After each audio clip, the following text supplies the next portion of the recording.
and I was screaming, run, run, run, active shooter, run, run, run. Breaking overnight, 5 officers shot and killed in Dallas after a peaceful protest over police shootings turns violent. Video shows chaos in the streets. Police blame multiple sniper shooters.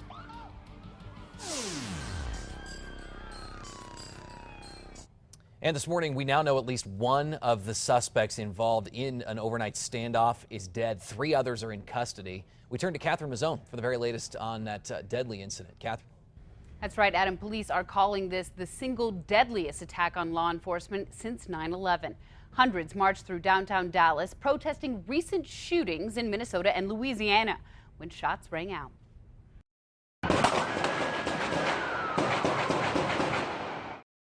Gunfire began just before 9 last night. Police say the shooters were coordinated. At least 2 fired from an elevated position in what authorities are calling an ambush-style attack targeting officers. One CBS affiliate reported it happened at Market and Commerce. The first officer shot, 43-year-old Brent Thompson, was a 7-year member of the Dallas Area Rapid Transit Force. He mentored Iraqi and Afghan officers as an international police trainer and trained U.S. officers for active shooter situations. Thompson is one of 5 officers killed. 6 others are wounded. So many stories of great courage. So we continue to fight the good fight to bring this to a conclusion. Again, one suspect is dead after sources say he took his own life in a standoff with police. Another suspect, a woman, was picked up near the parking garage where that happened. Police stopped 2 more suspects on the interstate. We are waiting for an update on the status of those injured officers. As soon as we have any new information, we'll let you know. Adam, back to you. All right, Catherine, thank you. It's still a very active scene this morning as authorities continue to sweep the city for explosives. Before he killed himself, one of the suspects warned police of bombs scattered around the city of Dallas. President Obama also spoke about the tragedy on an overseas trip this morning. During a very early news conference today in Poland, he brought up guns. When people are armed with powerful weapons, unfortunately it makes attacks like these more deadly and more tragic. And in the days ahead, we're going to have to consider those realities as well. The president also said now is the time to focus on the families of the victims. He then went on to reiterate statements he made on race and police brutality, saying they are issues that all Americans should be concerned with. This after 2 black men were shot dead in both Minnesota and Louisiana by police officers in recent days. The president ended his statements today saying most police officers do their jobs in a, quote, outstanding fashion. He also stressed supporting officers as they work to protect their communities. New this morning, CBS is now reporting the 2 officers involved in the shooting death of a man in Baton Rouge each had 2 use of force complaints against them in the past.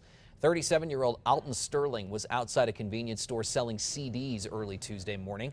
According to CNN, a homeless man called police after he says Sterling refused to give him money and then showed a weapon. 2 officers were seen on video pinning Sterling down before screaming he had a gun and fatally shooting him at close range. The officers Blaine Salamoni and Howie Lake II are on paid leave this morning. And of course, we are following this developing story throughout the morning, all day, online and also at KRQE.com. You can get the latest updates using the KRQE News app. All right, 6:04. Let's turn to the weather this morning. It's Friday, of course, the weekend straight ahead. It's been hot. I hope that's changing. It's been hot, and it's gonna stay hot. Okay. Unfortunately, you set me up for like the Debbie Downer, you know? And heat. And hot. I know it's been miserable, and it's gonna stay miserable when it comes to the It's numbers. okay. It's okay. Yeah, it is Some people okay. like the heat, and I'm fine with it for now. You know, and that's the thing. I mean, it is kind of nice to have all these pool days. The only thing I think about, and I know a lot of us think about, is everyone working outdoors.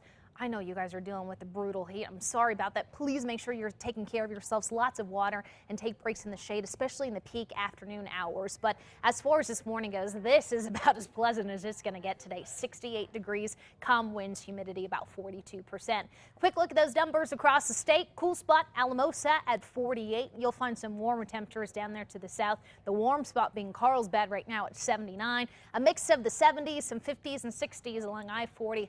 We're stretching across the state. And like I said, it is another pool day for us here in the metro. We will get back to those mid to upper 90s today. Just a slight chance for a stray storm, but there are there is the potential, that is, for some of these storms to develop this afternoon to turn severe. So I'm going to break down where that is, as well as that weekend forecast, including who still has that chance for storms. That's coming up here in just about 15 minutes.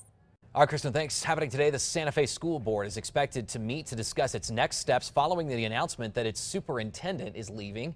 Earlier this week, we told you that Dr. Joel Boyd will be taking a position with the educational software company Bright Bytes. This comes a month after the teachers union president spoke out about Boyd's performance and shared a union survey at a school board meeting. However, Boyd says surveys conducted by the district show the opposite. He's been superintendent since 2012. During today's meeting, the board could vote on whether to appoint an acting superintendent. 6:06, the cause of the La Cañada wildfire remains under investigation this morning. At last check, that fire's burned about 55 acres off of Forest Road 44 near the village of Vallecitos. The fire started Wednesday, 15 to 20 acres, but it eventually grew in size. Officials say they've been using a full suppression strategy, and they're going to continue to try to stop it from spreading today. The San Peskow fire burning on the Bosque del Apache National Wildlife Refuge is now 75% contained. Some areas that were forced to close while the flames were burning are back open today. That includes the north and south tour loops as well as the visitor center. Fire officials say that fire was sparked by lightning on Monday. So far, it's charged 720 acres. The fire is burning mostly invasive salt cedar trees. Developing this morning, we're still waiting to learn details from investigators looking into the death of an airman. Cannon Air Force Base officials say a roommate found the man's body Wednesday afternoon in his home. Officials say he was with the 27th Special Operations Wing, but they have not yet released his name. A Northeast Albuquerque preschool is dealing with repeat vandals this morning, but a parent is stepping in to help. We noticed one of the old AC units, the big dome, was thrown off the roof into the pool, and all the fuses were pulled out of our AC. Kelly Watson is the owner of Miss Kelly's Academy in Northeast Albuquerque near Wyoming and Manal. It's only been in that location for a month, but Watson says vandals keep jumping the fence and damaging parts of the play area. She also says people who are homeless have been sleeping there too. That's when a parent whose son goes to the preschool decided to help last week. She decided to start a GoFundMe to get the preschool a full security system. And then he had mentioned that he wanted to do cameras, but because of trying to replace the sunshades and all the other stuff, they just didn't have the funds. Within a week, other preschool parents and nearby neighbors helped to raise all of the funds. And in the meantime, the day school's owners say she's filed police reports. And if you've been to Wendy's recently, you'll want to keep a close eye on your card statements. Hackers have stolen credit and debit card information from more than 1,000 Wendy's restaurants in the U.S. Dozens of New Mexico restaurants were also affected, including 16 in Albuquerque. Some customers' cards have already been used to make fraudulent purchases. You can see which locations were affected on our website, KRQE.com, right now. After years of vacancy, developers for the Winrock Town Center say they're staying on track to open up soon. The shops we could soon see and when they might open, coming up. Then a man making a very long journey to help moms and babies in need. Who he says is the inspiration behind it, still to come. And then a family stuck as their SUV gets snagged by a sinkhole. How authorities say this happened, coming up in our next half hour.